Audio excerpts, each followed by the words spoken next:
Hey everybody, it's Jason Blaha here. Thought I would sit down and do a video for you guys and gals. Let me give you guys a bicep shot first. Oh, Mount Bicephalus. Alright, let's get over and let's get to a question I have.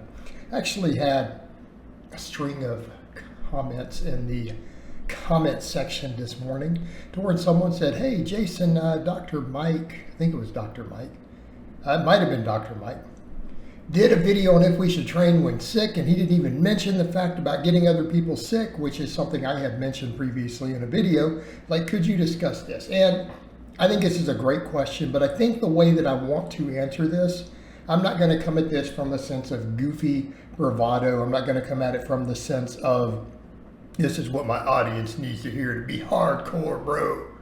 We're hardcore lifters. We train even if we lose a foot, same day. We get shot, we go to the gym. Just a flesh wound, right? None of this nonsense. As a coach, I'm going to approach this as a coach. When one of my clients is sick, has a bad cold, the flu, something like that, and they go, Coach, should I go train? I tell them no, because they are paying me to get them results. They're not paying me to teach them bravado. They're paying me to get big lifts or to get crazy jacked and in great shape. That is what they are paying me for. If I let them go to the gym when they're sick, guess what? They're going to have to up their dose like Sam Saluk, who talks about, I go to the gym when sick. I got that dog in me. Well, you know, when you're on 5 grams of test and a whole bottle of insulin every day, I guess you can get away with a bunch of silly crap, including not knowing how to train. All right, yeah, shots fired. But I mean, again, the stupidity of people. I got the flu, I'm going to go to the gym because I got that dog in me because I care about them. You don't care about gains, you care about being a jackass. That's what you care about. Just keep up in the dose, bro. You can get away with whatever dumb stuff you want until it catches up to you. But I'm going to talk about the gains in a minute and talk about a viable strategy. But let's really talk about the other part. It's not just should I train, it's should I go to the gym? Well, the answer is if you have a contagious virus, you absolutely should not go to the gym. Okay? Don't be that person. And here's what people say, well, you know, people should not be in gyms and if they're weak. Really? Because there's tons of elderly people who go to gyms. There's tons of people who are coming back from cancer who are in the gym to save their life. Because what does the research show?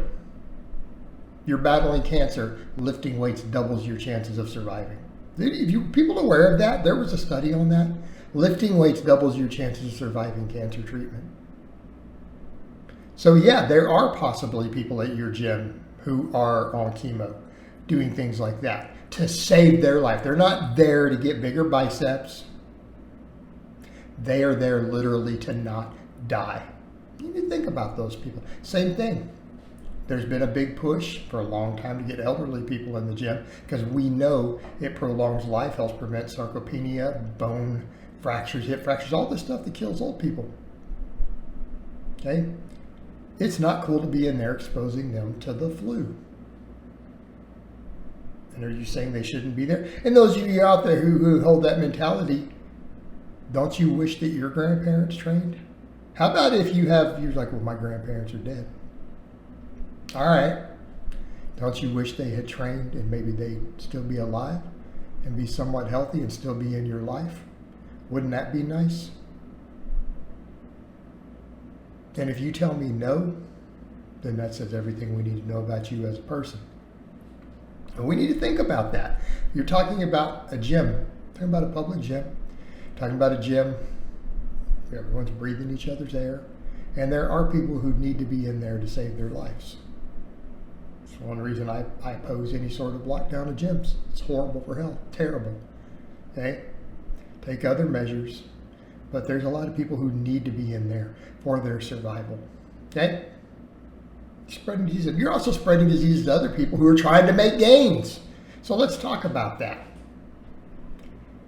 If you go to the gym and you were sick enough that your workouts are not at 100% of their normal efficiency, Should you have gone? The answer is no. Why would you go to the gym to not make gains? People are like, well, I train sick to make those gains, but you're not making the gains. If, for example, you can normally do 3 sets of 10 with X amount of weight with good form, hopefully with good form, right?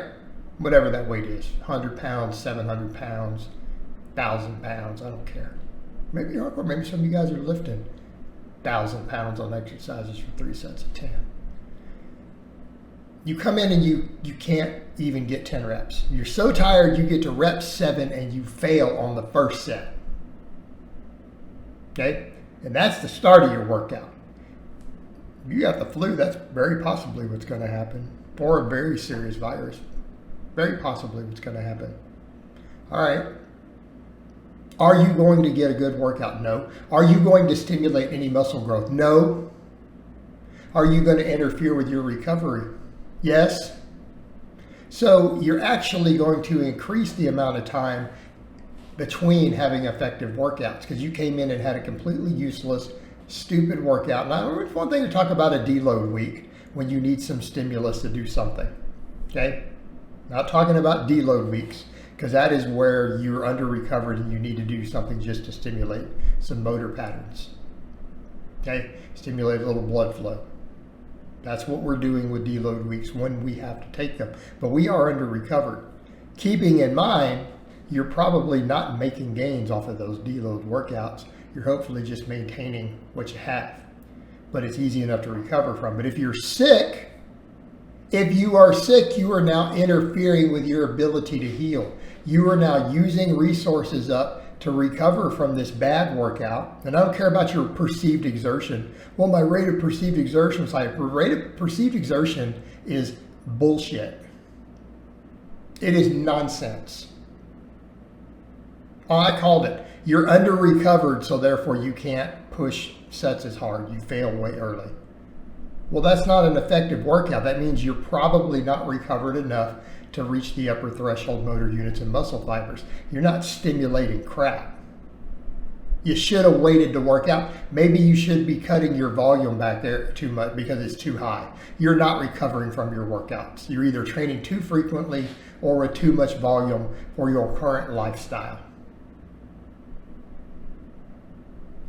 Meaningless.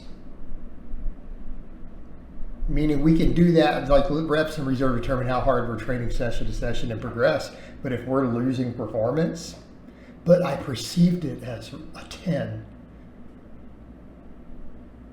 you didn't reach any upper threshold motor units. It was a waste of time. Same thing when you're sick. I don't care how hard it was. Doesn't mean you're getting any benefit. Doesn't mean you're stimulating an adaptation. Stay home. Spend that same time sleeping. That same time that you spent going to the gym, traveling, setting up training, you could have spent in bed, sleeping and recovering so that you'll be healthier, fitter, recover from your illness sooner, and then get back into the gym and get back to making gains. No, you shouldn't be training when you're sick. All right, guys, but that's really all I have to say on that today. I hope it's been informative, and I'll talk to you guys and gals next time.